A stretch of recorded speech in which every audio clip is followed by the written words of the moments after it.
ప్రజాతంత్ర ప్రేక్షకులకు నమస్కారం. ఈరోజు ఒక విశిష్ట అతిథిని పరిచయం చేయబోతున్నాం. పరకాల ప్రభాకర్ గారు ప్రజా రాజకీయాల పక్షపాతి, ఆలోచనాపరులు, ఆర్థిక రంగ విశ్లేషకులు, మంచి వక్త, మీడియా వ్యాఖ్యాతగా కూడా ప్రసిద్ధులు. మొన్నటి ఎన్నికల సమయంలో రాబోయే ఫలితాల గురించి ఆయన చేసిన విశ్లేషణలు వాస్తవ రూపంలోకి వచ్చింది, మనం చూస్తూనే ఉన్నాం. ముఖ్యంగా బీజేపీ భావజాలాన్ని సగటు భారతీయులు ఎట్లా వ్యతిరేకిస్తున్నారో ఆయన చేసిన విశ్లేషణలు, ఆయన రాసినటువంటి వ్యాసాలు, పుస్తకాలు మన ముందున్నాయి. మూడవసారి నరేంద్ర మోడీ గారు అధికారం చేపట్టినటువంటి సందర్భంలో రానున్న రోజుల్లో పరిణామాలు ఎట్లా ఉండబోతున్నాయి, ఏ విధమైనటువంటి రాజకీయ సమీకరణాలు ఉండబోతున్నాయి అనేది మనతో పంచుకోబోతున్నారు. నమస్కారం ప్రభాకర్ గారు. నమస్తే. ఎప్పుడా అని ఎదురు చూసిన అంతసేపు పట్టలేదు. కొత్త ప్రభుత్వం కొలువుదేరటానికి చాలా అంచనాలు, రకరకాలైనటువంటి రాజకీయ విశ్లేషణలు, కూటములు అన్నీ ఏర్పడిన తర్వాత మూడోసారి మోదీ గారు ప్రధానిగా మళ్ళీ ప్రమాణ స్వీకారం చేశారు. ఏమంటారు? మూడోసారి ప్రధానమంత్రిగా ప్రమాణ స్వీకారం చేశారు, కానీ నాకెందుకో ఈయన విశ్వాస పరీక్ష నెగ్గుతారా లేదా అనేటువంటి ఒక అనుమానం ఉంది. నెగ్గరానులా నెగ్గడం చాలా కష్టం అనేటువంటి అనుమానం ఒకటి ఉంది నాకు. ఒకవేళ నెగ్గిన తర్వాత కూడా నెగ్గితే ఇది దినదినగండం న్యూరేల్ ఆయుష్ లాగా వెళ్ళేటువంటి ప్రభుత్వం అనిపిస్తుంది. ఎందుకని అంటే ఎన్డీఏ ఆయన్ని పూర్తిగా నమ్మదు అని అనుకుంటున్నారా? అంటే ఇప్పుడు ఎన్డీఏ చూద్దాం ఒకసారి. ఎన్డీఏ ఐడియాలజికల్ అలయన్స్ కాదు. ఇందులో ఒక్క పార్టీ కూడా భారతీయ జనతా పార్టీ, నరేంద్ర మోడీ వీరి యొక్క భావజాలంతో సారూప్యత కలిగినటువంటి పార్టీ ఒక్కటి కూడా లేదు. గతంలో ఉండేవి. శివసేన అంటే బాల్ ఠాకరే శివసేన, కొంత అకాలీదళ్ళు, ఇలాంటి వాళ్ళు ఎవరో కొంతమంది ఉండేవాళ్ళు. ఇప్పుడు ఒక్కరు కూడా లేరు. వీళ్ళందరూ కూడా అవసరార్థం ఉన్నటువంటి వాళ్ళు, రాజకీయ లబ్ధి కోసం ఉన్నటువంటి వాళ్ళు, లేకపోతే అంటే ఇచ్చిపుచ్చుకోవడంలో నాకేమొస్తుంది, వీడితో ఉంటే నాకు మంత్రి పదవులు రావచ్చు, లేకపోతే నాకు కేసులు ఎత్తేయచ్చు, ఇలాంటి వాటితో ఉన్నారు తప్ప ఇది ఆయన ఎజెండా లేకపోతే భారతీయ జనతా పార్టీ ఎజెండాకి మేము సమ్మతమై ఉన్నాము, మేము కట్టుబడి ఉన్నాము, అంచేత ఎలాగోలాగా ఈ ప్రభుత్వాన్ని మనం బలపరచాలి, దీంతోపాటు మనం ప్రయాణం కొనసాగించాలి అనేటటువంటి మిత్రపక్షం ఒక్కటి కూడా లేదు. ఒకటి. రెండోది, భారతీయ జనతా పార్టీకి తనంతట తానుగా కేవలం 240 వచ్చాయి. అంటే వాడు ఎంత చెప్పినా కూడా 370 మాకే వస్తాయి, అందరికీ కలిపి 400 పైన వస్తాయి అని ఎన్ని చెప్పినా కూడా అంతే వచ్చాయి. ఇందులో కూడా ఈ 240లో కూడా దగ్గర అంటే ఇప్పుడు లెక్కలు తేలుతున్నాయి, నెమ్మదిగా వస్తాయి, ఇంకా రావాల్సి ఉంది. రావాల్సినట్టు లెక్కలు వచ్చేసాయి. ఇంకా దీన్ని విశ్లేషణ చేసి ఈ నియోజకవర్గంలో ఎంతతో గెలిచారు ఏమిటి ఇవన్నీ చూసుకుంటూ ఉంటే నాకు ఇప్పటివరకు ఉన్నటువంటి సమాచారం ప్రకారం అయితే దగ్గర ఒక 30 సీట్లలో 500 కానీ 500 లోపు కానీ మెజార్టీతో నెగ్గినటువంటి స్థానాలు. అలాగే దాదాపుగా ఒక 60-70 స్థానాల్లో 1000 కానీ 1000 కన్నా తక్కువలో కానీ నెగ్గినటువంటి స్థానాలు. అంటే అవి ఏమన్నా అవకతవకలు చేశారనేది పక్కన పెడదాం, అది కూడా ఒక డిబేట్ ఉంది, అది పక్కన పెడదాం. కానీ వీళ్ళు బాగా బలహీనపడ్డారు అనేటటువంటిది అయితే అందరికీ తేటతెల్లవైంది. ఇది ఒక సంకేతం. ఒకటి. రెండోది, నరేంద్ర మోడీ గారు స్వయంగా వారణాసిలోనే చావు తప్పి కనులొట్టపోయినట్టు నెగ్గారు. ముందు కాస్త ఆయన వెనకంజలో ఉన్నారనేటువంటి వార్తలు కూడా చూసాం మనం. అంత అయిన తర్వాత 150,000 దానికి మించి మాత్రం ఆయనకి మెజార్టీ రాల. ఇంత గంగామాతను తమ ఒళ్ళోకి తీసుకుందని ఎంత చెప్పినా కూడా గతంలో కన్నా కూడా బాగా గణనీయంగా ఆయన మెజార్టీ తగ్గిపోయింది. ఇది రెండు. మూడవది, ఇంత ఆర్భాటం చేసి అక్కడ ప్రాణ ప్రతిష్ఠ చేసినటువంటి అయోధ్య అంటే ఫైజాబాద్ లోక్సభ స్థానం కూడా వాళ్ళు కోల్పోయారు. అంతేకాకుండా ఫైజాబాద్ అయోధ్యకి చుట్టుపక్కల ఒక 10-15 నియోజకవర్గాలు కూడా పోయేవాడు, వాడు బాగలేదు. ఇవన్నీ కనుక చూసుకుంటే భారతీయ జనతా పార్టీ, నరేంద్ర మోడీ వారిద్దరి ఎజెండా ఇది బాగా బలహీనపడింది, ప్రజలు దీన్ని తిరస్కరించారు అనేటువంటి సంకేతం. నీకు నాకు తెలిస్తే ఇన్నాళ్ళుగా రాజకీయాల్లో ఉండి కాకలు తీరినటువంటి వారికి తెలియకుండా ఉండదు. వాళ్ళందరికీ కూడా ఇది అవగతమైంది. అంటే బేరసరాలు గట్టిగా జరుగుతున్నాయి. అంటే ఇదివరకు ఆయన ఏం చెప్తే అది జరిగేది, ఎలా చెప్తే ఎలా నడుచుకునేటువంటిది. ఆయన మొట్టమొదటి నుంచి అదే పంథాలు నడుచుకుంటూ వచ్చారు. గాంధీనగర్ గుజరాత్లో ఆయన ముఖ్యమంత్రిగా ఉన్నప్పటి నుంచి మొన్నటి వరకు కూడా ఆయన నలుగురితో కూర్చుని ఎలా చేస్తే బాగుంటుంది అని సలహా సంప్రదింపు, లేకపోతే ఎవరి దగ్గర వెళ్ళి ఆయన చెప్పినటువంటి ఆదేశాలను పాటించడం. పార్టీ ఆయన భారతీయ జనతా పార్టీ ఎన్డీఏ ప్రధానమంత్రిగా ఉన్నా కూడా ఎన్డీఏ ప్రధానమంత్రిగా కానీ భారతీయ జనతా పార్టీ కనీసం భారతీయ జనతా పార్టీ ప్రధానమంత్రిగా కాకుండా కేవలం ఆయన ప్రభుత్వం నేనే నడుపుతున్నాను, నేనే ప్రధానమంత్రిని, నా సొంత పార్టీ, నా ప్రభుత్వం, ఇది పార్టీ ప్రభుత్వం కాదు, అలయన్స్ ప్రభుత్వం కాదు అన్నట్టుగా నడిపాడు. అక్కడ నడిపాడు, ఇక్కడ కూడా. అయితే ఇవాళ శక్తి లేనందువల్ల, సంఖ్య లేనందువల్ల, బాగా బలహీనపడినందువల్ల ఆయన ప్రతి చిన్నదానికి కూడా సలహా తీసుకోవడం, లేకపోతే అవతల వాళ్ళని ఒప్పించడం, వాళ్ళ అభ్యంతరాలు తెలిపితే అలా వినటం, చెప్పడం, సర్దుకోవడం, ఆయనలో ఉండకపోవచ్చు. ఆ రకమైనటువంటి చాకచక్యము లేకపోతే సమర్థతో, అటువంటి మానసికమైనటువంటి సంసిద్ధత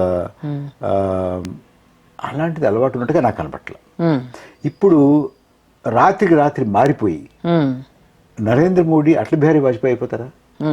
నాకైతే సాధ్యం అనిపించట్లా. అంచేత ఈ ప్రభుత్వం ఒడిదుడుకులతో పెడుతుంది. విశ్వాస పరీక్షకు ముందే బేరసారాల్లో ఒకవేళ వాడు అడిగినటువంటి మిత్రపక్షాలు అడిగినటువంటి మంత్రులు కానీ, శాఖలు కానీ, లేకపోతే గవర్నర్ పదవులు కానీ, లేకపోతే కార్పొరేషన్లు కానీ, వాటి చైర్మన్లు కానీ, అందులో డైరెక్టర్లు కానీ, కొన్ని ట్రాన్స్ఫర్లు కానీ, కొన్ని కేసులు కానీ, ఇవన్నీ రకరకాల బేరసారాలు ఉంటాయి. అంత మామూలుగా ఉండేటువంటిది కాదు. ఎందుకంటే నేను ఇందాక చెప్పానే ఇది భావసారూప్యత కలిగినటువంటి మిత్రపక్షాలు కావు ఇవి. అంచేత వీటన్నిటిలోనూ వాటన్నిటిని దాటుకుని బల పరీక్షలో నెగ్గడం అనేటువంటిది అంత తేలిక కాదు. జరగదంటలేదు కానీ తేలిక కాదు. ఒకవేళ బల పరీక్ష నెగ్గడానికి ఏవేవో హామీలు ఇచ్చేసి బల పరీక్ష వరకు మొత్తానికి ఏదో గట్టెక్కుదాం అనుకుంటే, ఒకవేళ రేపొద్దున్న బల పరీక్ష అయిపోయిన తర్వాత ఆ హామీ నెరవేర్చకపోతే దాని పర్యవసానాలు చాలా కఠినంగా ఉంటాయి. వీళ్ళందరికీ కోపాలు వచ్చేస్తాయి. అంచేత ఇది అంత సజావుగా, అంత సులువుగా, ఇబ్బందులు లేకుండా గడిచేటటువంటి నల్లేరు మీద బండి నడకంటారే అలా నడిచేటువంటిది కాదని అనిపిస్తుంది. మమతా బెనర్జీ కామెంట్ ఆ దాంట్లో నుంచే చూడొచ్చా మనం? అంతే. ఇప్పుడు అది కాదమ్మా, చూడు వీళ్ళంతా ఇవాడ ఇండియా అలయన్స్లో ఉన్నా, లేదు ఎన్డీఏలో ఉన్నటువంటి తెలుగుదేశం కానీ, జేడీయూ కానీ, మిగతా వాళ్ళు కానీ, కుమారస్వామి కానీ, దేవగౌడ కానీ, చంద్రబాబు నాయుడు కానీ, లేకపోతే నితీష్ కుమార్ కానీ, వీళ్ళు చిన్నపిల్లలు కాదు.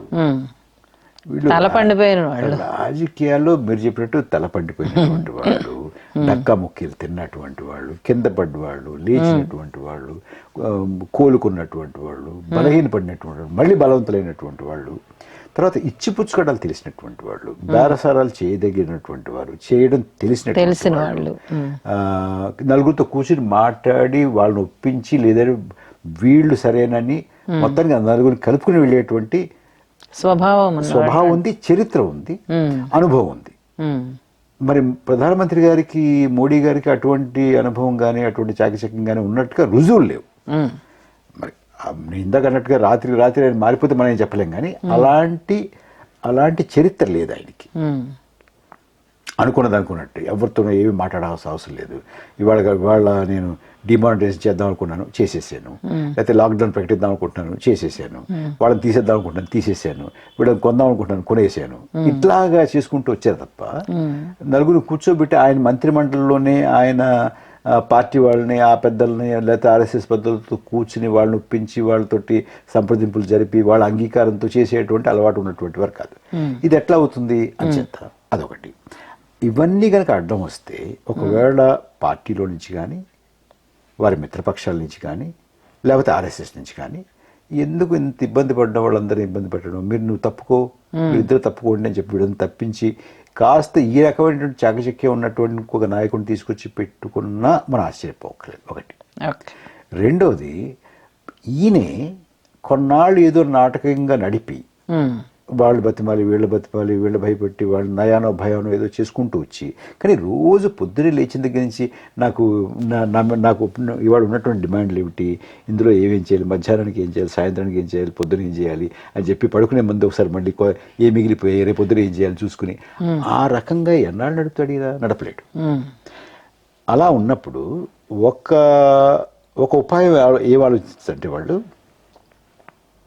ఏదైనా ఒక పెద్ద నిర్ణయం ఒకటి తీసుకుని, సిఏఏ కానీ, ఎన్ఆర్సీ కానీ, లేకపోతే జ్ఞానవాపి కానీ, మరొకటి కానీ, ఇలాంటిది ఏదైనా ఒక పెద్ద నిర్ణయం తీసుకుని, చూడు ఈ నిర్ణయం తీసుకుని నేను దీన్ని అమలు చేద్దామని అనుకున్నాను, నాతో ఉన్నటువంటి మిత్రపక్షాలు వాళ్ళు ఒప్పుకోవట్లేదు, అంచేత నేను లోక్సభని భంగం చేసి, డిజాల్వ్ చేసి, రద్దు చేసి మళ్ళీ ఎన్నికలు మీ దగ్గరికి వస్తాను, నాకు మొత్తం మీరు బలం ఇవ్వకపోతే నేను ఇవన్నీ చేయలేను అనేటటువంటి ప్రయత్నం కూడా చేయొచ్చు. అంచేత నాకు అనిపించేది ఏంటంటే 18వ లోక్సభ పూర్తి కాలం పాటు ఉంటుందని నేను అనుకోను.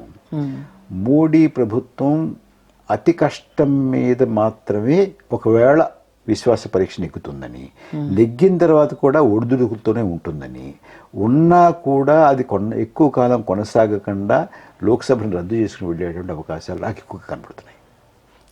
ఎంత సమయం అనుకుంటున్నారు? అది ఎంత సమయం మనం చెప్పలేం, కానీ అది కొన్ని వారాల, కొన్ని నెలల అనేటటువంటిది నాకు అనిపిస్తోంది.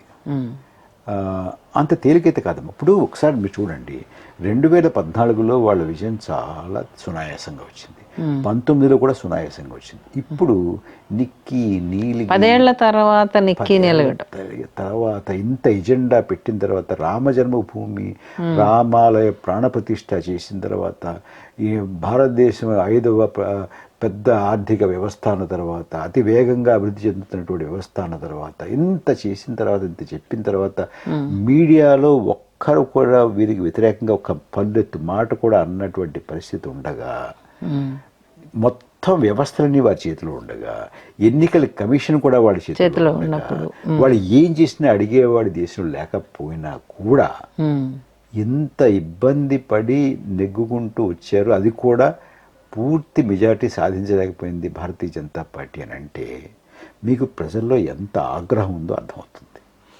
మీరు ఇందాక అంటే 2 విషయాలు చెప్పారు. ఒకటి, ఎన్ఆర్సీ, సిఏఏ అనేటటువంటి అంశాలు ముందుకు తీసుకొచ్చే అవకాశం ఉంటుంది అనేది, అది మెడ మీద కత్తిలాగా ఎప్పటి నుంచో వేలాడుతుంది. రెండవది అంటే ఒక బలమైనటువంటి ఆర్థిక వ్యవస్థగా మార్చాము అని చెప్పటమే అయ్యినది, కానీ వాస్తవానికి ఏం జరిగింది ఈ 10 ఏళ్లలో? ఒకటేంటంటే, ఈ తీర్పు ఏం చెప్పింది దాన్ని బట్టి మనం చెప్తాను నేను. ఈ తీర్పులో ఒక సందేశం ఉంది. నా ఉద్దేశంలో ఆ తీర్పులో ఉన్నటువంటి సందేశం ఏమిటంటే, ఈ హిందూ ముస్లిం కట్టుబెట్టు, ఈ రాముడు, దేవుడు, గుడి, గోపురం ఇవి ఆపేయి, ఈ హిందూ ముస్లిము మాంసము, లేకపోతే మచిలీ, లేకపోతే ముషాయిరా, ముజ్రా, మంగళసూత్రం ఇవి మనవి. మేము ఇరుగు పొరుగు మా ఒక ఊళ్ళో కలిసికట్టుకు బతుకుతున్నాము, మమ్మల్ని ఊరికే ఒకళ్ళ మీద ఒకళ్ళు రెచ్చగొట్టకు అనేది ఒక బలమైన సందేశం వచ్చింది. అది రెండోది, చూడు మాకు ధరలు పెరిగిపోయాయి, నిరుద్యోగం పెరిగిపోయింది, మా రైతుల పరిస్థితి బాగలేదు, కోవిడ్ తర్వాత మరీ అధ్వానం అయిపోయింది, మేము ఇవి తట్టుకోలేము, మాకు ఇవేవి కాకుండా నువ్వేదో కవులు చెప్తే కుదరదు అనేటువంటిది ఇంకొక సందేశం. మూడోది, అసలు ఊరికే మా బతుకులు ఎలా ఉంటే నువ్వేదో వాడేదో పెద్ద బిలియన్ అయిపోయాడు, వీడు పెద్ద ఏదో అయిపోయాడు, ఇన్ని ఎయిర్పోర్ట్లు కట్టాను, ఇన్ని రోడ్లు వేసాను, ఇదంతా దీనివల్ల ఎవరికి ఉపయోగం పడింది? మాకు కాలేదు కదా, మాది కాదు కదా ఇది. అంచేత మా బతుకులు ఏంటి, మా ఉద్యోగాలు ఏమిటి, మా బతుకు తెరువు ఏమిటి, మా ఆదాయాలు ఏమిటి, మా వ్యవసాయం ఏమిటి, మా పంటలు ఏమిటి, మా మహిళల భద్రత ఏమిటి, మా గౌరవం ఏమిటి, వీటి మీద దృష్టి పెట్టకపోతే మాత్రం మేము ఊరుకునేది లేదు అనేది మనం మామూలుగా శిక్షించకుండా ఒక లాగు లంపకాయ కొట్టి జాగ్రత్తగా ఉండంటామే అలాగా ఒక సందేశం ఉంది అందులో. ఇది పెడచెవిని పెట్టి ఇదేమీ కాకుండా అబ్బిదేం పట్టించుకోకుండా మళ్ళీ పాత పద్ధతిలోనే వెళ్ళడం కనుక జరిగితే ఈసారి మందలింపు కాదు, శిక్ష పడుతుంది. పాఠం చెప్పడం కాదు, శిక్ష వేస్తారనేది నా ఉద్దేశం. ఇక ఆ దృష్టితో కనుక మనం ఒకసారి చూసినట్టయితే ఆర్థికంగా ఏం జరిగింది? ఆర్థికంగా మేము 7.2% పెరుగుతున్నాం అన్నారు. సరే 2%, ఆ 7.2 పెరిగారా లేదా అనే దాని మీద వివాదం ఉంది. ఆ లెక్కలు కరెక్టా కాదా అనే దాని మీద వివాదం ఉంది. అలా ఉంచండి కాసేపు. నిజంగానే 7.2% పెరిగింది, వృద్ధి జరిగింది అనుకుందాం. అయితే అంత శాతం వృద్ధి జరుగుతూ ఉంటే 24% యువతకి ఉద్యోగాలు ఎందుకు లేవు? 81 కోట్ల మందికి నువ్వు ఉచితంగా ఆహార ధాన్యాలు ఇవ్వాల్సిన పని ఏమిటి? అంటే ఇంత బ్రహ్మాండంగా ఆర్థిక వ్యవస్థ ముందుకెళ్తుంది, దూసుకెళ్ళిపోతుంది, fastest growing economy, 5th largest economy అని చెప్తుంటే మరి ఇవన్నీ ఏమిటి? ఉండకూడదు కదా. అంత బాగా వృద్ధి నిజానికి అది పూరెస్ట్ ఆఫ్ ద పూర్ అనే కాన్సెప్ట్ తో ఇవ్వాల్సినటువంటి అంశం అంతే కదా. తర్వాత ఇంకో పక్క ఏం చెప్పారు? ఇవన్నీ జరుగుతుండగా మేము ఇన్ని కోట్ల 33 కోట్ల మందినో 34 కోట్ల మందినో పేదరికం నుంచి పైకి తీసుకొచ్చేసామన్నారు.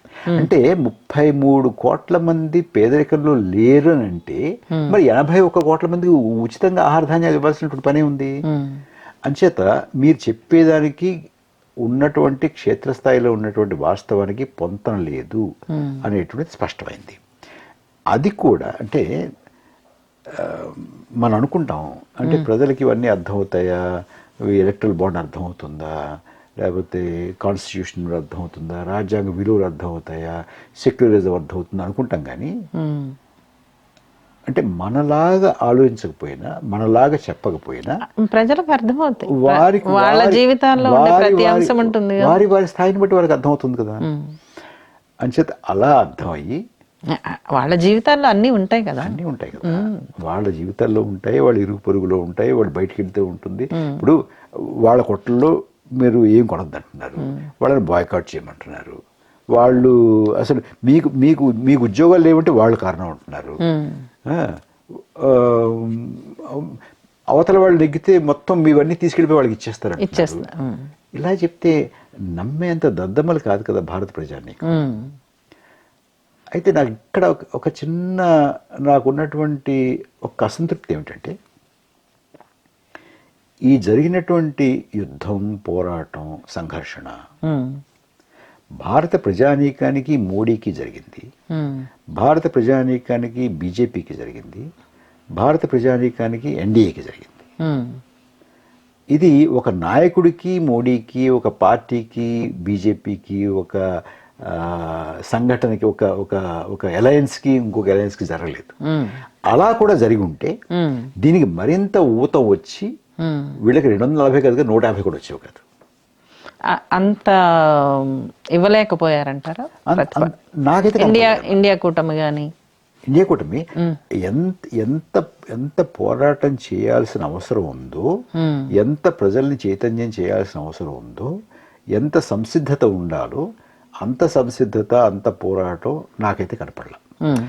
ఇదంతా జరిగితే పౌర సమాజం నుంచి వచ్చినటువంటి ప్రతిఘటన తప్ప మీకు అది సోషల్ మీడియాలో కానీ, రాయడంలో కానీ, వ్యాసాల్లో కానీ, అంటే ఇండిపెండెంట్ మీడియా, వాళ్ళ మీడియా అయితే మోడీ మీడియా అంటారు, అందులో అయితే ఏం లేదు. ఇవన్నిటిలోనూ కూడా పార్టీల కన్నా కూడా పౌర సమాజమే ఎక్కువ సక్రియంగా పనిచేసింది ఇందులో. అంచేత ఇది వాళ్ళ కృషి ఫలితంగా ఇవాళ వచ్చినటువంటి నెగ్గినటువంటి ప్రత్యర్థులు, బీజేపీకి ఎన్డీఏకి ఉన్న ప్రత్యర్థులు, వాళ్ళందరూ కూడా దానివల్ల లాభపడ్డారు తప్ప వాళ్ళ వైపు నుంచి వచ్చినంత కృషి జరగలేదంటారు. అవునమ్మా, నాకు అదే అనిపిస్తుంది. వాళ్ళు ఎంత కృషి చేయాలో అంత చేసి ఉంటే ఈ ఈ ఈ పరిణామాలు ఇంకా అద్భుతంగా ఉండేవి. అంటే చాలా వరకు కొంత చేస్తూ కనిపించారు. ఇప్పుడు భారత్ జోడో యాత్ర అని కానీ లేకపోతే అట్లాంటి, అంటే అది ఒక పార్టీ కింద చూసారంటారా? లేదు, ఆ మాత్రం అన్న ఉంది, ఆ మాత్రం కూడా ఉంది. అంటే ఇప్పుడు ఒక యాత్ర జరిగింది. నేను చాలా మంది తెలిసిన వాళ్ళతో ఇదే చెప్తుంటాను. యాత్ర జరిగింది, యాత్ర జరిగి వెళ్ళిపోయిన తర్వాత ఇక్కడ వచ్చినటువంటి, ఇక్కడ నెలకొన్నటువంటి వాతావరణాన్ని దాన్ని అలా కొనసాగించేలాగా, దాన్ని పటిష్టపరుచుకునే ఆ చర్యలు లేకుండా అటువంటి ప్రయత్నాలు నాకు కనపడలేదు. కరెక్ట్, అది నేను కూడా ఒప్పుకుంటాను. ఆ రకమైనటువంటి అలా గనక ఉంటే గనక ఇంకా బాగా ఉండేవి ఈ ఫలితాలు. ఇప్పుడు అంటే నిజానికి చంద్రబాబు నాయుడుకి కానీ నితీష్ కుమార్కి కానీ ఒక మంచి అవకాశం, అంటే తిరిగి ఈ కూటమిలోకి కూడా రావడానికి చాలా ఓపెన్ లెటర్స్ కూడా నడిచాయి. మీరు ఇండియా కూటమిలోకి రండి, ప్రస్తుతం ఉన్నటువంటి పరిస్థితుల్లో నుంచి మీరు ఈ విధంగా ఆలోచిస్తే బాగుంటుంది అనేటటువంటిది. అయినా కానీ వాళ్ళు ఎన్డీఏ గవర్నమెంట్తోనే ఉండాలని అనుకున్నారు. ఏమై ఉంటుందంటారు? అంటే ఇవి రాజకీయ సమీకరణాలు, రాజకీయ నాయకులు, రాజకీయ సమీకరణాలు, రాజకీయ ప్రయోజనాలు, అంతేగాని మీరు ఓపెన్ లెటర్ రాసి ఏదో రాజ్యాంగం లేకపోతే సెంటిమెంటల్ అది కాదు కదా. వాళ్ళు బాగా హార్డ్ నోస్డ్ పొలిటీషియన్స్. వాళ్ళు మన ప్రయోజనాలు ఎక్కడ బాగుంటాయి, ఎక్కడ కాపాడబడతాయి, ఎక్కడ మనకి బాగా ప్రయోజనం కలుగుతుంది అనేటటువంటి లెక్కలు ఉంటాయి వాళ్ళకి. వాళ్ళ లెక్కలు మనకు తెలియదు. మనం ఒప్పుకోకపోవచ్చు, మనకు తెలియని కూడా తెలియకపోవచ్చు, కానీ వాళ్ళ లెక్కలు వాళ్ళకు ఉంటాయి. తర్వాత ఇప్పుడు వీళ్ళిద్దరు ముఖ్యంగా మీరు ప్రస్తావించారు కాబట్టి చెప్తున్నాను. వీళ్ళకి ఎన్డీఏలో ఉండడం కొత్త కాదు, ఎన్డీఏ నుంచి బయటకు రావడం కొత్త కాదు. అంచేత రేపు ఎన్డీఏలో నుంచి వీడు బయటకు రారు అని ఖచ్చితంగా ఎవరు చెప్పలేరు, ఎన్డీఏలోనే కొనసాగుతారు అని ఖచ్చితంగా ఎవరు చెప్పలేరు. వచ్చేస్తారు అని చెప్పలేము, రారని చెప్పలేము, ఉంటారు అని చెప్పలేము, ఉండరని చెప్పలేము. సో తెలియదు మనకి ఎలా ఉంటుందో. సో నిరంతరం వాళ్ళకి ఒక మెడ మీద కత్తి, అంతే కదమ్మా. అంతే. ఇప్పుడు ఎప్పుడైతే ఒకటేంటంటే వీళ్ళందరికీ నరేంద్ర మోడీ గారి సొంత పార్టీలోనూ ఉద్దండలేని నాయకులు ఉన్నారు, అనుభవజ్ఞులైన నాయకులు ఉన్నారు, బయట ఉన్నారు, ఆయన కూటమిలో కూడా ఉన్నారు. ఇప్పుడు నీకు నాకు తెలిసినంత వారికి తెలియకుండా ఎందుకు ఉంటుంది, మనకన్నా ఎక్కువ తెలుస్తుంది. ఎందుకంటే వాళ్ళకి రాజకీయంగా బాగా తలపడినటువంటి వాడు కాబట్టి. నరేంద్ర మోడీ బలహీనపడ్డాడు, ఆయన పార్టీకి ఆయన స్వయంగా మెజార్టీ తేలేకపోయాడు. ఆ వచ్చినటువంటి సీట్లలో కూడా 30, 40, 50, 60 ఊకే కటాకటిగా వచ్చాయి.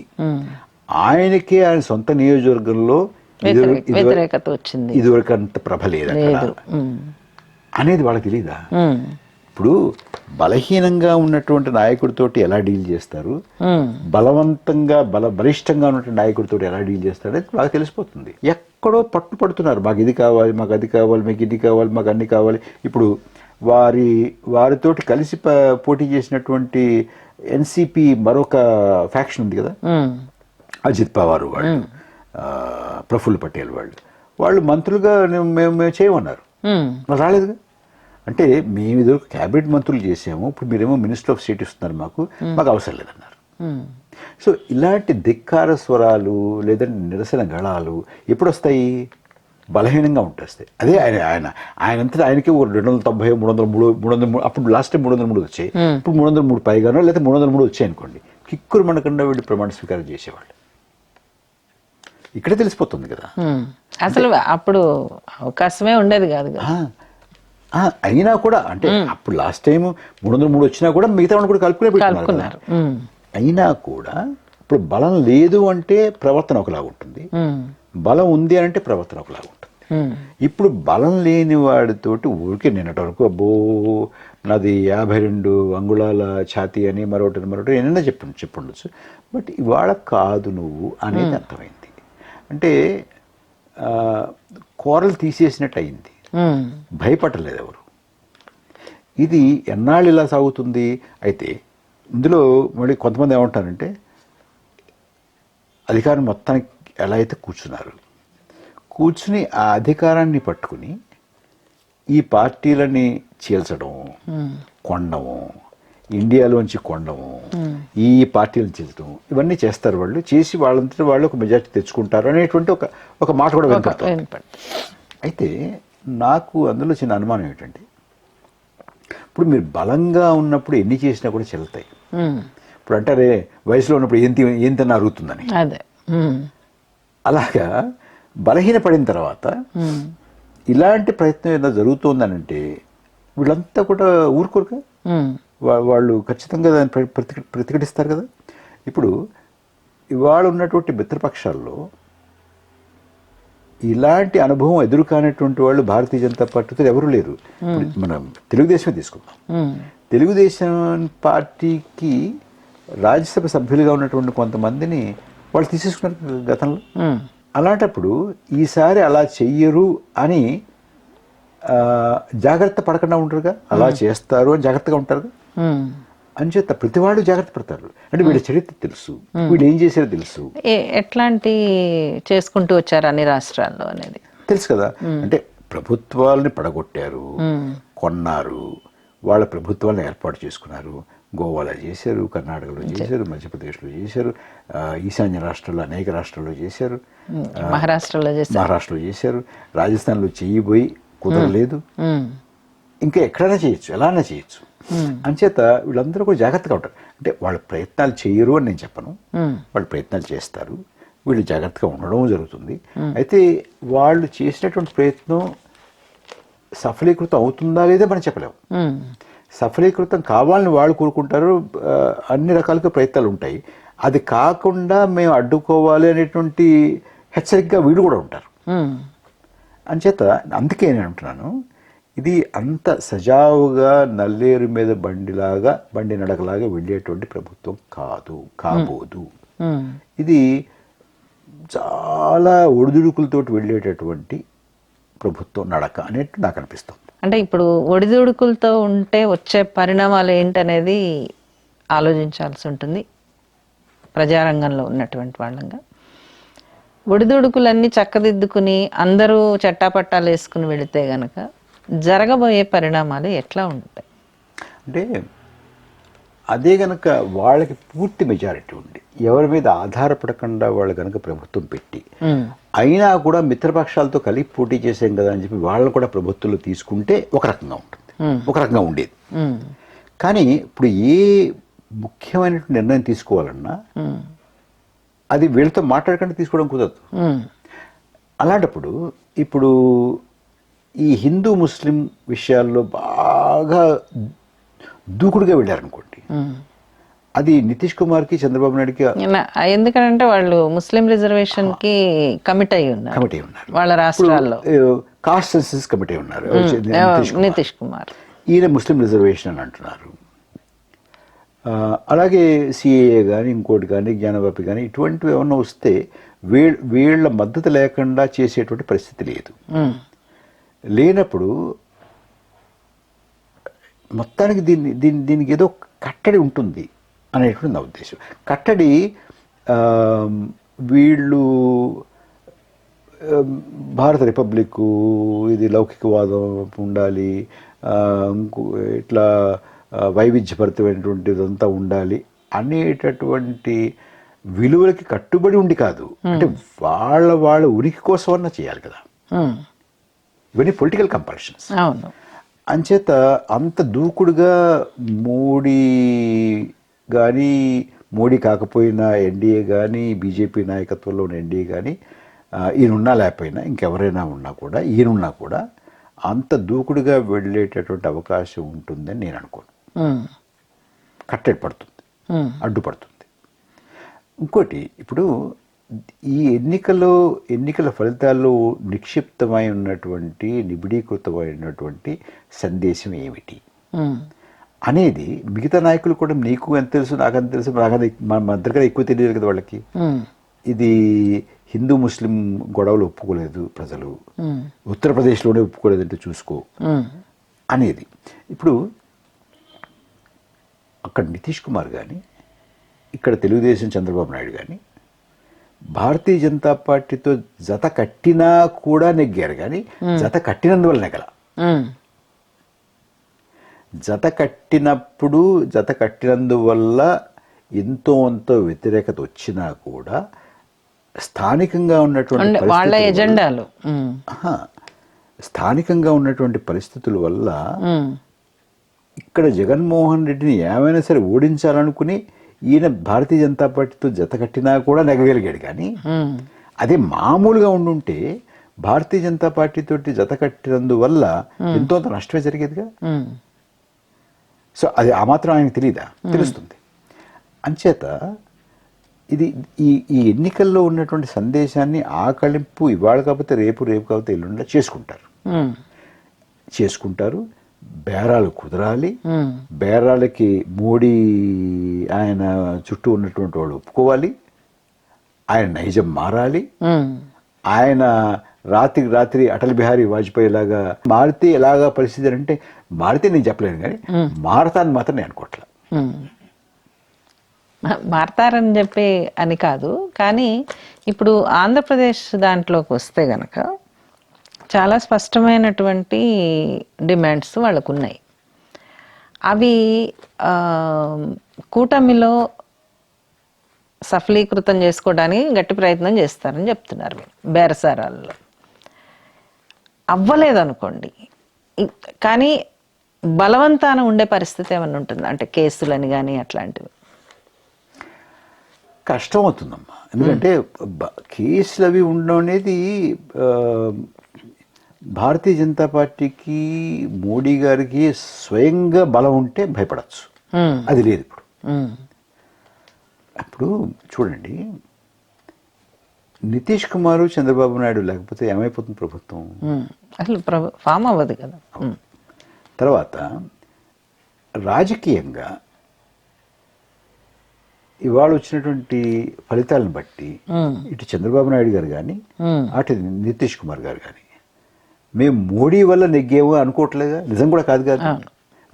మా వల్ల 4 సీట్లు వాళ్ళకి వచ్చాయి, కానీ వాళ్ళ వల్ల మాకే సీట్లు రాలేదనేది అయితే స్పష్టంగా ఉంది కదా వాళ్ళలో. అలాంటప్పుడు ఎందుకు భయపడతారు? భయపడాల్సిన అవసరం లేదు, ఆబ్లిగేషన్ లేదు. ఇంకోటి ఏమిటంటే 2018లో తెలుగుదేశం పార్టీ కేంద్ర ప్రభుత్వం నుంచి విరమించుకున్నప్పుడు, ఎన్డీఏ నుంచి బయటకు వచ్చినప్పుడు ప్రత్యేక హోదా చూపించి బయటకు వచ్చారు. ప్రత్యేక హోదా ఇమ్మంటే ఇవ్వడం లేదని బయటకు వచ్చారు. ఇప్పుడు నీ మీద ప్రభుత్వం ఆధారపడి ఉంది అక్కడ. నువ్వు చెప్పినటువంటి మాట చెల్లేటటువంటి పరిస్థితి ఉంది అక్కడ. మరి ఇప్పుడు ప్రత్యేక హోదా ఎందుకు పట్టరావట్లేదని రేపు పొద్దున వస్తే అడగరా? అడుగుతారు కదా, చెప్పాలి. ఇక్కడ అడుగుతారు, ఇక్కడ ఆయనకు పునాదులు కదులుతాయి కదా, అడుగుతారు కదా. సమాధానం చెప్పాల్సినటువంటి అవసరం ఉంది కదా. ఒకటి, విశాఖపట్నం స్టీల్ ప్లాంట్ అమ్మకుండా చూడాల్సినటువంటి అవసరం ఉంది కదా. విశాఖపట్నం రైల్వే జోన్ తీసుకురావాల్సినటువంటి అవసరం ఉంది కదా. ఆ బాధ్యత ఉంది కదా. విశాఖపట్నంలో మెట్రో తెచ్చుకోవాల్సిన అవసరం ఉంది కదా. విజయవాడలో మెట్రో తెచ్చుకోవాల్సిన అవసరం ఉంది కదా. ఆ బాధ్యత ఉంది కదా. అమరావతి నిధులు తెచ్చుకోవాల్సిన అవసరం ఉంది కదా. ఈసారి మట్టి నీళ్లు ఇస్తూ ఊరుకుందా? అలాగే పోలవరం త్వరితగతిని పూర్తి చేయించాలనేటువంటి ఆయనకి తపన ఆయనకే ఉంటుంది, చేతిలో మిగిలిపోవాలని. చేయించే బాధ్యత కూడా తీసుకోవాలిగా, ఆ డిమాండ్ పెట్టాలిగా. ఇన్ని డిమాండ్లు పెట్టి అక్కడ తీసుకెళ్ళినప్పుడు అందులో ఇదివరకు లాగా చూద్దాంలే చేద్దాలంటే కుదరదుగా. మరి ఎప్పుడు చెప్పండి, మేము వెనక్కి చెప్పుకోవాలి కదా అని చెప్పాలిగా. వచ్చిన తర్వాత ఇక్కడ సమాధానం చెప్పాల్సినటువంటి బాధ్యత ఆయన ఫీల్ అవుతాడుగా, అవకాశం అయితే ఉండలేడుగా. ఇలాగే నితీష్ కుమార్ గారు, మీరు ఏవైనా కూడా మేము ఎన్డీఏలో ఒక మిత్రపక్షంగా ఉన్నా కూడా కాస్ట్ సెన్సెస్ పెట్టాము, జనాభా ఎంతో ఎవరెవరో గణించాలి అన్నాడు. రేపొద్దున దానికి దామాషాగా ఏం చేస్తామని అడగాలిగా ఆయన.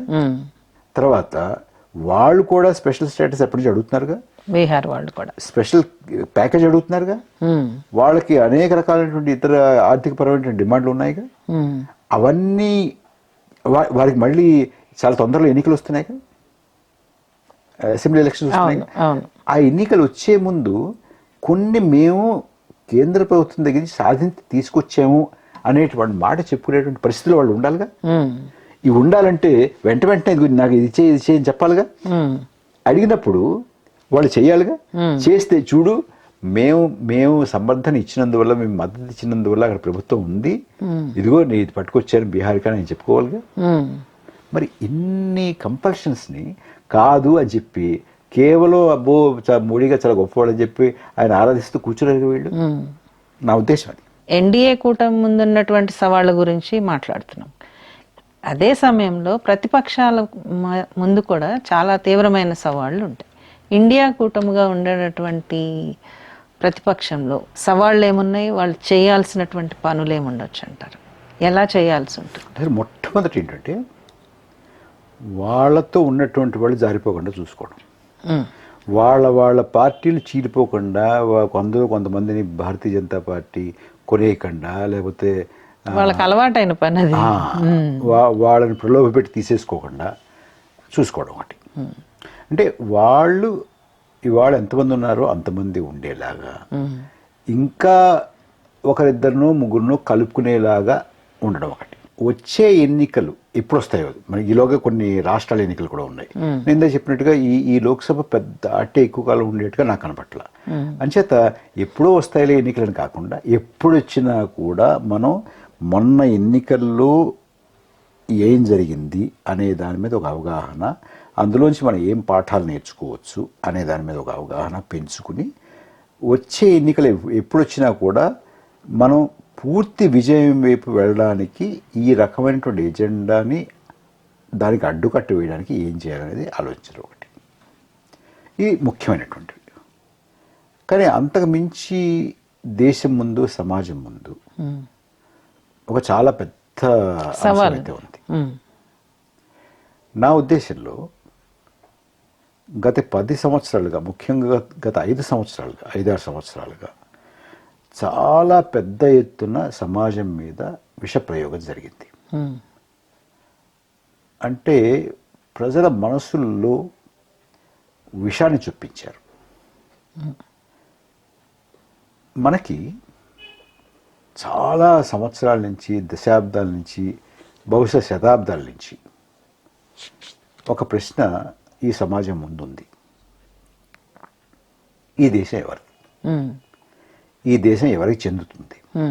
ఆ ప్రశ్నకి సమాధానం మన రాజకీయాలు. ఒక విచారధార ఈ దేశం కేవలం హిందువులది, హిందువులకే చెందుతుంది, మిగతా వాళ్ళకి ఇక్కడ స్థానం లేదు.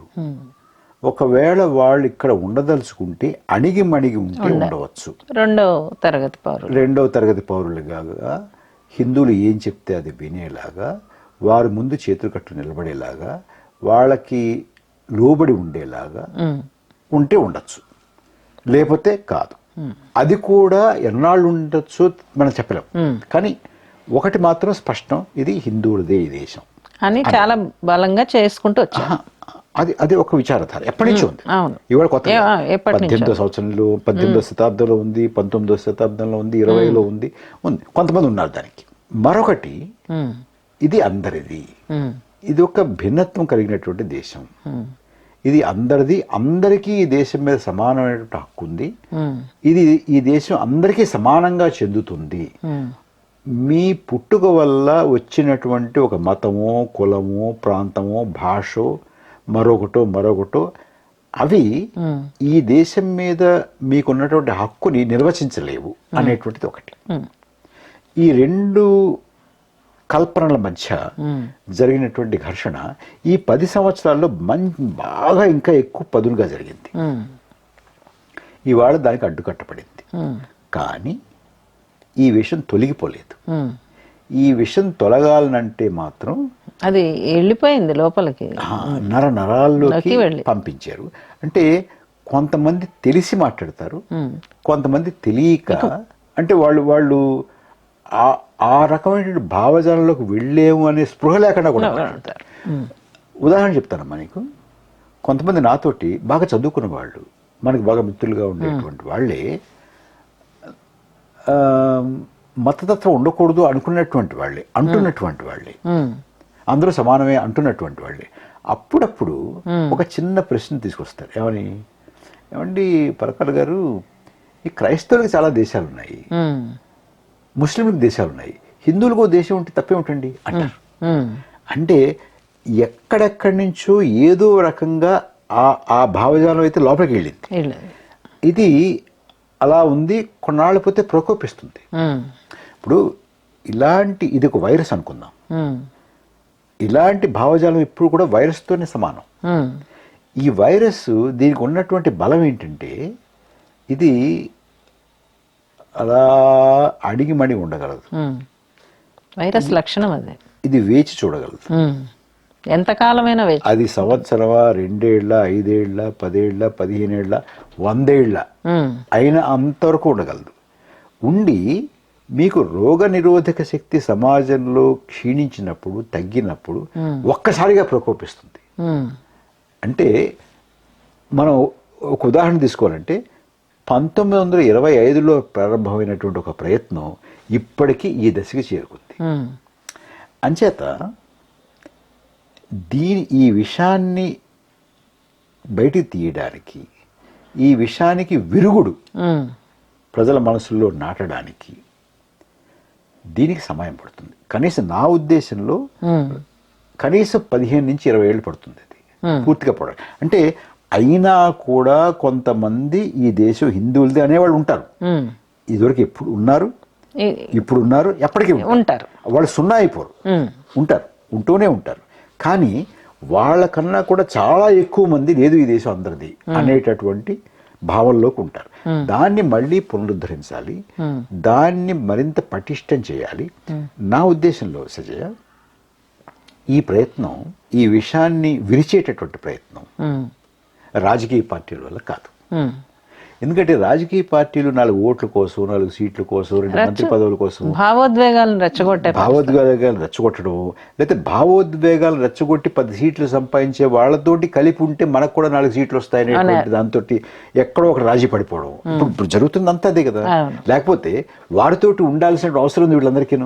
భావజాలం సారూప్యత లేకపోయినా కూడా వాళ్ళతో ఉంటున్నారంటే ఏదో కొంత దానివల్ల ఎంతో అంతో మేలు జరుగుతుంది వాళ్ళకి, ప్రయోజనాలు. అంచేత మీరు పౌర సమాజంలో ఇటువంటి మాట మాట్లాడే వారికి ఆదరణ ఉండదు అనేటటువంటి భయం ఉంటేనే కానీ వీళ్ళందరూ దారిలోకి రారు. అంచేత పని ఎక్కడ జరగాలి? రాజకీయ పార్టీల వల్ల కాదు, పౌర సమాజంలో ఈ భావజాలాన్ని పూర్తిగా విరచడానికి, ఈ విషయాన్ని విరచడానికి కావాల్సినటువంటి ప్రయత్నం జరగాలి. నీకు ఉదాహరణ ఒకటి చెప్తానమ్మా. మీకు 2014కి ముందు ప్రతి రాజకీయ పార్టీ భారతీయ జనతా పార్టీతో సహా సెక్యులర్ అని చెప్పుకునేవాళ్ళు. భారతీయ జనతా పార్టీ కూడా చెప్పుకునేది. ఎలా చెప్పేది? మేము కూడా సెక్యులర్మే, కానీ కాంగ్రెస్ లాగా, కమ్యూనిస్ట్ లాగా కుహనా లౌకికవాదులం కాదు, మేము అసలైన సిసలైన లౌకికవాదులు అనేవాళ్ళు. ఉదాహరణగా ఎమర్జెన్సీ మీద పోరాడామని కూడా చెప్తారు. అంటే మేము అసలైనటువంటి లౌకికవాదులు, వాళ్ళలా కాదు అనేవాళ్ళు. ఇప్పుడు ఏమిటి వాళ్ళ పరిస్థితి? కొన్ని మినహాయింపులు తీసేస్తే అన్ని రాజకీయ పార్టీలు దాదాపుగా మేం కూడా హిందువులమే కానీ వాళ్ళలా కాదు అంటున్నారు. అంటే మేం కూడా లౌకికవాదులమే కానీ వాళ్ళలా కాదు అన్న దగ్గర నుంచి భారత రాజకీయ పరిభాష, భారత రాజకీయ సంవాదం ఎటు వెళ్ళిందంటే మేం కూడా హిందువులమే కానీ వాళ్ళలా కాదు, మేము మంచి హిందువులము, మేము నలుగురిని గౌరవించే హిందువులు అని వీళ్ళు అంటున్నారు. మంచి చెడు వాళ్ళు మనము. అయితే నా మాట ఏమిటంటే అది భారతీయ జనతా పార్టీయా మరొకళ్ళ పక్కన పెడదాం. అసలు వాళ్ళు మనం, ఆ మతం ఈ మతం ఆ మతం, ఈ దేశం ఎవరిది అనేటువంటి దాని మీద ఇటువంటి ధోరణే ప్రమాదకరం. అది బీజేపీ పట్టుకొచ్చిందా, రేపు పొద్దున ఇంకోటి పట్టుకొస్తారా, మరోళ్ళు పట్టుకొస్తారా, ఇంకోటి పట్టుకొచ్చే అవకాశం ఉందా అనేది పక్కన పెడదాం. ఇది పౌర సమాజంలో ఉన్నంత వరకు ఆ మాటలు మాట్లాడే వాళ్ళకి ఆదరణ ఉంటుంది. పౌర సమాజంలో కనుక ఈ మాటకి గౌరవం లేదనుకోండి, అటువంటి మాట మాట్లాడే వాళ్ళని ఆదరించరు. ఆదరించకపోతే రాజకీయ పార్టీలు కూడా దారిలోకి వస్తాయి. ఆదరింపు ఉంది కాబట్టి, ఆదరణ ఉంది కాబట్టి వాళ్ళు ఈ మాట మాట్లాడుతున్నారు. కానీ ఆదరణ లేకపోతే ఎందుకు మాట్లాడతారు? ఎందుకంటే రాజకీయ పార్టీలు కావాల్సిన ఓట్లు. ప్రజలు ఏం మెచ్చుకుంటారో అది మాట్లాడడం మొదలు పెట్టారు కదా. ఎదురుకులాగా ఇది మా సిద్ధాంతం, ఒప్పుకుంటే ఒప్పుకో, మేము పోటీ చేస్తున్నాం అంటలా. ఇప్పుడు ఏమంటున్నారు, మేము మేనిఫెస్టోలో ఏం చెప్పాలో మీరు చెప్పండి అంటున్నారు. దానికి కన్సల్టెంట్ని పెట్టుకుంటారు. అంటే పార్టీ సిద్ధాంతం అలా ఎలా ఉన్నా కూడా కన్సల్టెంట్ చెప్తాడు, నువ్వు ఈ సభలో ఈ మాట మాట్లాడు, ఆ సభలో ఆ మాట మాట్లాడు, వీళ్ళకి ఈ మాటలు చెప్పు, వాళ్ళకి ఆ మాటలు చెప్పు అని కన్సల్టెంట్లు చెప్తున్నారు. అంటే ప్రజలు ఏమనుకుంటున్నారో దాన్ని బట్టి వాళ్ళ మేనిఫెస్టోల్ని వీళ్ళ విధానాల్ని మార్చుకునేటటువంటి స్థితికి వాళ్ళ రాజకీయ పార్టీలు వచ్చేసాయి. అంచేత ప్రజల్లోనే ఒక చైతన్యం, ప్రజల్లోనే ఈ రకమైనటువంటి ద్వేషభావానికి విరుగుడు మనం పుట్టించకపోతే, పౌర సమాజంలో పనిచేసేటువంటి సంస్థలు, కార్యకర్తలు ఈ పనికి పూనుకోకపోతే, ఈ పని మరొక 15-20 సంవత్సరాలు నిరంతరాయంగా అదే పనిగా చేయకపోతే మాత్రం దెబ్బతింటాం. మళ్ళీ ఈ రకమైన ప్రమాదం మరింత ఎక్కువగా వచ్చేటువంటి అవకాశం ఉంది. ఒకటి. రెండోది, ఇంకొక వైపు నుంచి చూస్తే మనం ఎంత విషపూరితం అయిపోయిందంటే, ఈ విషయానికి విరుగుడు ఏమిటి, ఈ విషయానికి విరుగుడు అని కనుక్కోవడం ఒకటి. కనుక్కున్న తర్వాత మతమౌఢ్యానికి మొత్తం ఆ రకమైనటువంటి విషయాన్ని ప్రజల నరనరాల్లో ఎక్కించడానికి ఒక సైన్యం పనిచేస్తూ వచ్చింది గత 100 సంవత్సరాలుగా. దానికి సైన్యం అట్లానే ఉంటుంది, అలాగే ఉంటుంది, కొనసాగుతుంది. దానికి విరుద్ధంగా లౌకికవాదానికి, ప్రజాస్వామ్య విలువలకి, భిన్నత్వ విలువలకి, సహనంతో కూడినటువంటి భారతదేశం అనేటువంటి విలువలకి కట్టుబడి ఉన్నటువంటి మరొక సైన్యం ఏది? అది పెద్ద ప్రశ్న. ఇప్పుడు ఆ సైన్యం లేకపోతే ఈ సైన్యానికి అడ్డుకట్ట ఎక్కడ ఉంటుంది?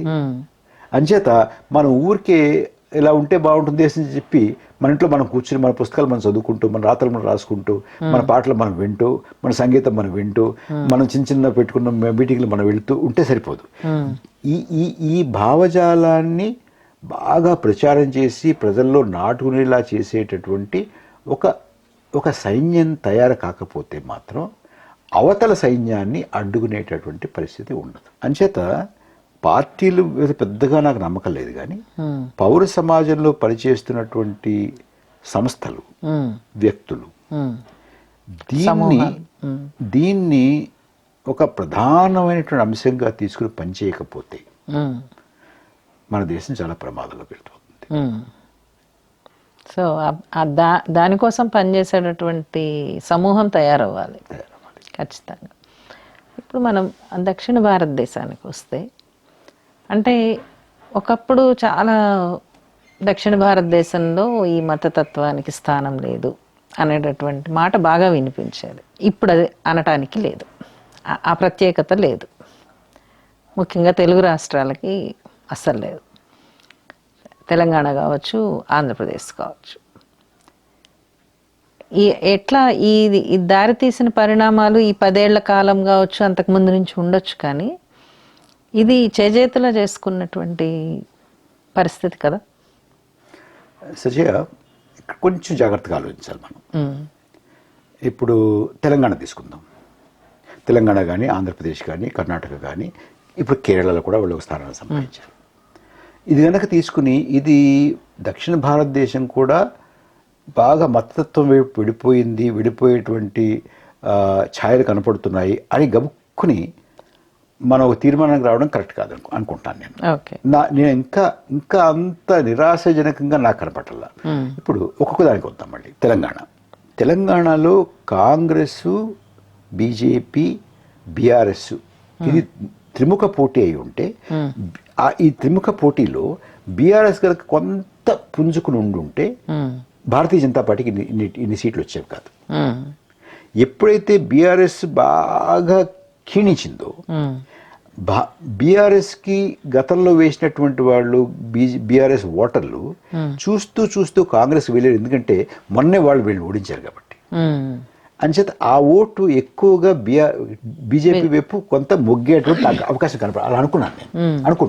అంచేత ఇక్కడ బీజేపీ గెలుపు వారి మతతత్వం బాగా ఆదరణ రాజకీయ పొందినందువల్ల సమీకరణాలు అంటారా? రాజకీయ సమీకరణాలు, ఎన్నికల్లో ఉన్నటువంటి అక్కడ ఉన్నటువంటి సమీకరణాల వల్ల ఒకటి. ఇది ఆంధ్రప్రదేశ్కి వస్తే ఆంధ్రప్రదేశ్లో బీజేపీ పడినటువంటి 10 ఓట్లలో 9 ఓట్లు లేదా 8 ఓట్లు టీడీపీ వల్ల పడ్డాయి తప్ప బీజేపీ వల్ల కాదు. ఓకే. ఇక కేరళలో ఆయన బాగా ప్రజాదరణ ఉన్నటువంటి ఒక నటుడు. కొంత బీజేపీకి ఉన్నటువంటి కొంత ఓటు ఆయనకు ఉన్నటువంటి ప్రజాదరణని అక్కడ ఉన్నటువంటి మళ్ళీ కాస్తంత అక్కడ ఉన్నటువంటి సమీకరణల ద్వారా కొంత అక్కడ వారికి ఒక గెలుపు వచ్చింది. అంచేత ఈ 3 రాష్ట్రాల్లో కేరళ, ఆ ప్రాంతం కూడా ఎక్కువ హిందూ మరి ఇవాళ కొత్త కాదుగా, ఎదురు కూడా ఉండేది. అక్కడ గుళ్ళు ఉన్నాయి, గురువాయూరు టెంపుల్ ఉంది, మరొకటి ఇవన్నీ ఉన్నాయి. అయినా కూడా ఇతను కాకపోతే కష్టం అయ్యేది. అంచేత ఈ మూడింటిని కూడా అక్కడ ఉన్నటువంటి స్థానిక పరిస్థితులు, అక్కడ ఉన్నటువంటి పార్టీ రాజకీయాల సమీకరణతోటి చూడాలి. ఇక కర్ణాటకలో మొన్న జరిగినటువంటి శాసనసభ ఎన్నికల్లో కూడా బీజేపీకి ఓటు మాత్రం క్షీణించలా. బీజేపీ అధికారం కోల్పోయింది. అధికారం కూడా ఎందుకు కోల్పోయింది? అంతకుముందు ఎన్నికల్లో కాంగ్రెస్కే ఉంది. కాంగ్రెస్ నెగ్గిందాన్ని వాళ్ళు చేజిక్కించుకున్నారు. తర్వాత మళ్ళీ కాంగ్రెస్ అధికారంలోకి వచ్చింది. అంచేత అక్కడ పెద్దగా రాజకీయంగా మార్పు జరిగిందని అనుకోవట్లా. తర్వాత మొన్న జరిగినటువంటి శాసనసభ ఎన్నికల్లో కూడా నేను గమనించింది, నాకున్నటువంటి డేటా ప్రకారం నా పరిశీలన ఏమిటంటే, కోస్తా కర్ణాటక, బెంగళూరు చుట్టుపక్కల మొన్న అసెంబ్లీ ఎన్నికల్లో కూడా భారతీయ జనతా పార్టీ పట్టు సడలలేదు. వారి ఓటు అలాగే ఉంది. అప్పుడు అలాగే ఉంది, అంతకుముందు అలాగే ఉంది, ఇప్పుడు మళ్ళీ అదే పునరావృతమైంది. అంచేత అక్కడ ఎంతో అంతో కాస్తంత కోస్తా కర్ణాటకలో వాళ్ళు కొంత వేళ్ళు అనుకున్నారు, ఆ భావజాలం కొంత వేళ్ళు అనుకుంది. అది పూర్తిగా పెకలింపబడలేదు. అలా చూస్తే మనకు అక్కడ పరిస్థితి అర్థమవుతుంది. అంచేత ఈ 3 రాష్ట్రాల్లోనూ, తమిళనాడులో కూడా కొన్ని చోట్ల వారికి ఎదురుకలేనంతగా వాళ్ళ ఓటింగ్ శాతం కూడా పెరిగింది. అయితే ఇవన్నీ కూడా ఎన్నికల్లో పార్టీ సమీకరణాల మధ్య జరిగినటువంటి, ఇప్పుడు 2 పార్టీలు, ఇప్పుడు బెంగాల్ తీసుకుందాం. బెంగాల్లో చాలామంది India alliance, Mamata Banerjee, all India Trinamool Congress కలిసి పోటీ చేస్తే బాగుండేది కదా, ఎందుకు విడిపోయారు వీళ్ళు అన్నారు. అప్పుడు నేను 2-3 చోట్ల కూడా చెప్పాను, నిజానికి వాళ్ళు కలిసి పోటీ చేయకపోవడమే మంచిది.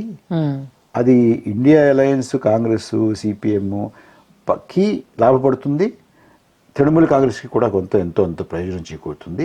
నష్టపోయేది వీళ్ళు కలిసి పోటీ చేయనందువల్ల నష్టపోయేది బీజేపీ అని చెప్పినప్పుడు చాలా మంది దాన్ని కొట్టిపారేశారు. కానీ అక్కడ కొన్ని మినహాయింపులు తీసేస్తే మీకు ఏమవుతుందంటే, తృణమూల్ కాంగ్రెస్, సిపిఎం అంతా కలిపి ఒక తరపు నుంచి పోటీ చేస్తే దానికి ప్రతిపక్షంగా ఒక్క బీజేపీయే ఉంటుంది. వీళ్ళంటే ఇష్టం లేనటువంటి వాళ్ళకేస్తారు ఓటు. అంచేత 2 ధ్రువాల మధ్య జరిగేది. ఇప్పుడు అలా కాకుండా ఎక్కువ మంది ఉండడం వల్ల అందరికీ లాభం జరిగింది అనేది నా ఉద్దేశం. ఇంకా కొంతమంది 4 సీట్లు అవ్వచ్చు. తర్వాత చాలామంది ఏం చెప్తారంటే, ఎంఐఎం తీసుకుంటారు, లేకపోతే బీఎస్పీ తీసుకుని భారతీయ జనతా పార్టీ 2000లో నెగ్గింది, ఎంఐఎంకి అక్కడ 2000 పడ్డాయి, లేకపోతే బీఎస్పీకి 2000 పడ్డాయి అంటారు. ఎంఐఎం పోటీ లేకపోతే కనుక భారతీయ జనతా పార్టీ ఓడిపోయేది అని కొంతమంది చెప్తుంటారు. అది ఎలా చెప్తాం మనం? ఈ 2000 ఓటు భారతీయ జనతా పార్టీకి పడేవేమో వీళ్ళు లేకపోతే, మనం చెప్పలేం కదా. అంచేత అలా గబుక్కుని మనం ఒక నిర్ణయానికి వచ్చేసి, ఒక కంక్లూజన్కి వచ్చేసి చేయకూడదు. ఇది చాలా కాంప్లికేటెడ్ ఎలక్టరల్ అర్థమెటిక్. ఇది అంటే అసలు మన ఎన్నికల సిస్టమే ఒక బహుళత్వంతో ఉండాలనేటటువంటిది కదా, 2 పార్టీలు కాదు కదా మనది. మన ఎన్నికల సిస్టమ్ యాక్చువల్గా ఇందులో ఒక పెద్ద దోషం ఉంది. ఇప్పుడు మన ఎన్నికల సిస్టంలో నీకు మెజారిటీ ఏ నియోజకవర్గంలో రావాల్సిన అవసరం లేదు. అవును, నీకున్న సమీప ప్రత్యర్థి కన్నా 1 ఓటు వస్తే చాలు. మీకు 30 వచ్చినా చాలు కదా, 28 వచ్చినా చాలు. అవతలాడికి 29 వస్తే వాడికి 28 వస్తే నేను నెగ్గేసినట్టే. అంచేత ఇవన్నీ కూడా ఉన్నాయి ఇందులో. ఇవన్నీ పక్కన పెట్టి అసలు ఈ ఈ ఈ భావజాలానికి ఆదరణ లేకుండా చేయాల్సినటువంటి పని జరగాలి. అది పౌర సమాజంలో ఉన్నటువంటి వ్యక్తులు సంస్థల వల్ల జరుగుతుంది ఎక్కువ అని నా నమ్మకం. రాజకీయ పార్టీల వల్ల అంత కాదు. రాజకీయ పార్టీలు కూడా పౌర సమాజం ఈ పని చేస్తే ఈ రకమైనటువంటి మాట మాట్లాడడానికి సందేహిస్తారు, వెనకాడతారు. థ్యాంక్ యూ ప్రభాకర్ గారు. థ్యాంక్స్. అంటే పౌర సమాజం పాత్ర చాలా పెద్దది అని చెప్పి చాలా బలంగా చెప్తున్నారు. అది నిజం, చాలా కూడా గాఢంగా నమ్ముతున్నారు. అది నిజం కూడా. ఆ వైపుగా పౌర సమాజం కదలాలి అని, పౌర సమాజం రాజకీయ పార్టీల మెడలు వంచాలి అనేటటువంటి దాన్ని ప్రభాకర్ గారు చాలా బలంగా ముందుకు తీసుకొస్తున్నారు. ప్రభాకర్ గారికి ధన్యవాదాలు.